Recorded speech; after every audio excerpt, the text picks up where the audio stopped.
Bismillahirrahmanirrahim. Assalamualaikum warahmatullahi wabarakatuh. Alhamdulillahirabbil alamin wassalatu wassalamu ala asrofil anbiya'i wal mursalin wa ala alihi wa sahbihi ajmain amma ba'du. Sahabat MK Channel yang dirahmati Allah Subhanahu wa taala, kita akan melanjutkan sirah Nabawiyah part 2, yaitu tentang asal usul nama kakek Nabi Muhammad Shallallahu alaihi wasallam, yaitu Abdul Muthalib. Kakek buyut Nabi Muhammad Shallallahu alaihi wasallam adalah Abdul Manaf, terlahir dari pasangan Qusay dan Quba. Abdul Manaf mempunyai nama asli Al-Mughirah, yang artinya adalah orang yang kokoh dalam menyerang. Selanjutnya dipanggil Abdul Manaf. Penamaan ini diharapkan oleh orang tuanya agar menjadi kesatria untuk menumpas semua musuh. Abdul Manaf memiliki paras wajah yang tampan, sehingga ia dipanggil dengan nama Qomar Al-Bata atau rembulan saking gantengnya. Abdul Manaf mewarisi kedudukan ayahnya, Qusay, yang disegani dan ditaati oleh kaumnya, khususnya suku Quraisy. Keseganan dan ketaatan Qusay juga diturunkan kepada Abdul Manaf. Bahkan semasa ayahnya masih hidup saja, Abdul Manaf sudah mempunyai ketenaran di masyarakat. Reputasi tinggi yang ia miliki bukan semata ia dapatkan setelah ditinggal sang ayah, namun ia dikenal luas sebelum mewarisi tahta sang ayah. Tidak heran jika Abdul Manaf merupakan putra Qusay yang paling mulia dan terpandang. Kekuatan dan kekuasaannya dinilai paling kuat di antara saudara-saudaranya. Segala sesuatu yang ia miliki tersebut merupakan perwujudan dari harapan orang tuanya yang menamainya dengan nama yang kuat, Al-Mughirah. Sebagaimana sifat kedermawanan Nabi Shallallahu alaihi wasallam, kakeknya ini juga dikenal dengan lautan kedermawanan. Orang-orang mengelarinya dengan sebutan Al-Fayyad, atau orang yang selalu mengalir dan meluap-luap kedermawanannya.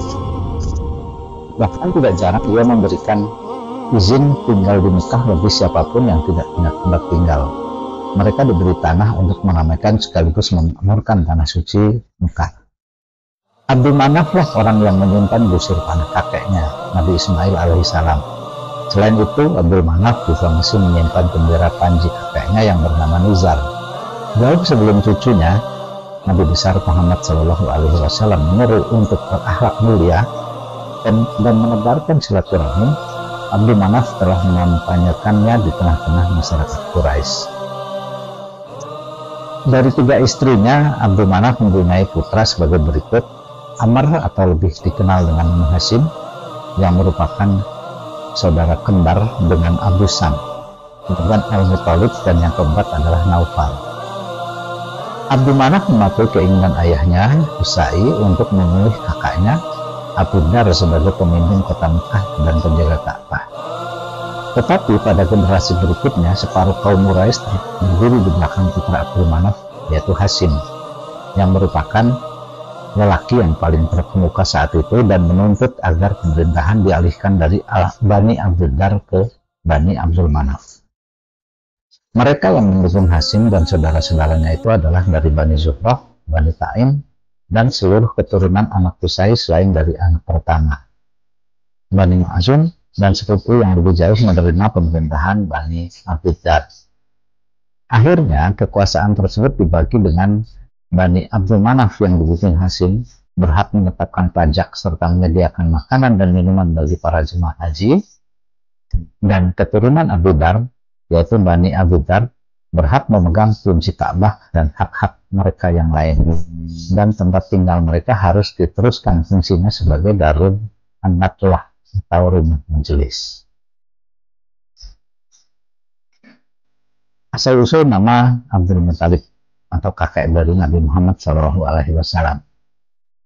Suatu hari Hashim pergi berdagang menuju Syam. Ketika melewati Yatsrib, yang kemudian hari disebut Madinah, Hashim melihat seorang wanita baik-baik dan terpandang.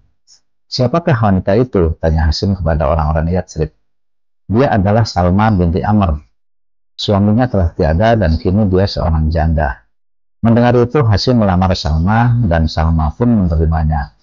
Mereka lalu menikah. Hashim tinggal di Masrib beberapa lama. Ketika Salma mengandung, Hashim melanjutkan perniagaannya. Namun itulah kali terakhir Salma melihat suaminya. karena Hashim tidak pernah kembali lagi. Dia meninggal dunia di Palestina. Salma melahirkan seorang anak laki-laki yang kemudian diberi nama Saibah. Sementara itu, sepeninggal Hashim, kedudukannya sebagai pemimpin masyarakat Mekah dipegang oleh sang adik, yaitu Al-Muthalib. Al-Muthalib juga seorang laki-laki terpandang yang dicintai penduduk Mekah. Orang-orang Quraisy menjulukinya dengan sebutan Al-Fayyad, yang berarti sang dermawan. Suatu hari, dia mendengar bahwa Saibah, keponakannya yang tinggal di Yastrib, sudah tumbuh remaja. Aku harus menemuinya, pikir Al-Muthalib. Dia adalah anak kakakku. Dulu ayahnya adalah pemuka Mekah, maka dia harus pulang untuk melanjutkan kekuasaan ayahnya menggantikan aku. Ketika Al-Muthalib bertemu Saibah di Yastrib, dia tersentak. Anak ini benar-benar mirip Hashim. Mari nak, ikut paman ke Mekah, peluk Al-Muthalib. Tetapi jika ibu mengizinkan pergi, aku akan tetap tinggal di sini, jawab Saibah. Nama Saibah diberikan karena ada rambut putih atau uban di kepalanya sejak dia kecil. Selain Saibah, Hashim juga telah memiliki 4 putra dan 5 putri yang tinggal di Mekah. Tidak, aku tidak akan membiarkannya pergi, jawab Salma. Dia buah hatiku satu-satunya. Wajahnya lah yang biasa mengingatkan aku akan wajah ayahnya. Aku juga menyayangi Hashim, jawab Al-Muthalib. Bukan cuma aku, tetapi penduduk kota Mekah juga menyayanginya. Mereka pasti akan senang sekali menyambut kedatangan putra Hashim. Begitu melihat wajah ini, rasa sayangku timbul padanya. Seolah-olah aku melihat Hashim hidup kembali dan berdiri di hadapanku. Izinkan aku membawanya pergi.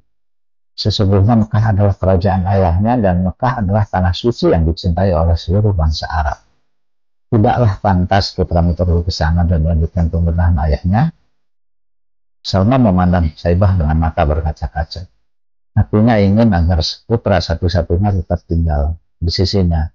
Namun ia tahu masa depan Saibah bukan di Yastrib, melainkan di Mekah. Akhirnya ia pun mengangguk. Baiklah, kuizinkan dia pergi. Dengan amat gembira, Al-Muthalib mengajak ponakannya itu pulang. Saibah duduk membonceng unta di belakang pamannya. Ketika mereka tiba di Mekah, orang-orang menyangka bahwa anak yang duduk di belakang Al-Muthalib adalah budaknya. Abdul Muthalib, panggil mereka kepada Saibah. Celaka kalian, dia bukan budakku, dia anak saudaraku Hashim, kata Al-Muthalib. Namun orang-orang Mekah terlanjur menyebutnya demikian, sehingga nama Saibah pun terlupakan. Setelah itu dia dikenal dengan nama Abdul Muthalib. Dia telah menjadi kakek Nabi Muhammad SAW. Baiklah saudara sahabat MK Channel yang senantiasa dirahmati Allah SWT. Untuk kelanjutannya bersambung ke part 3. Semoga bermanfaat. Assalamualaikum warahmatullahi wabarakatuh.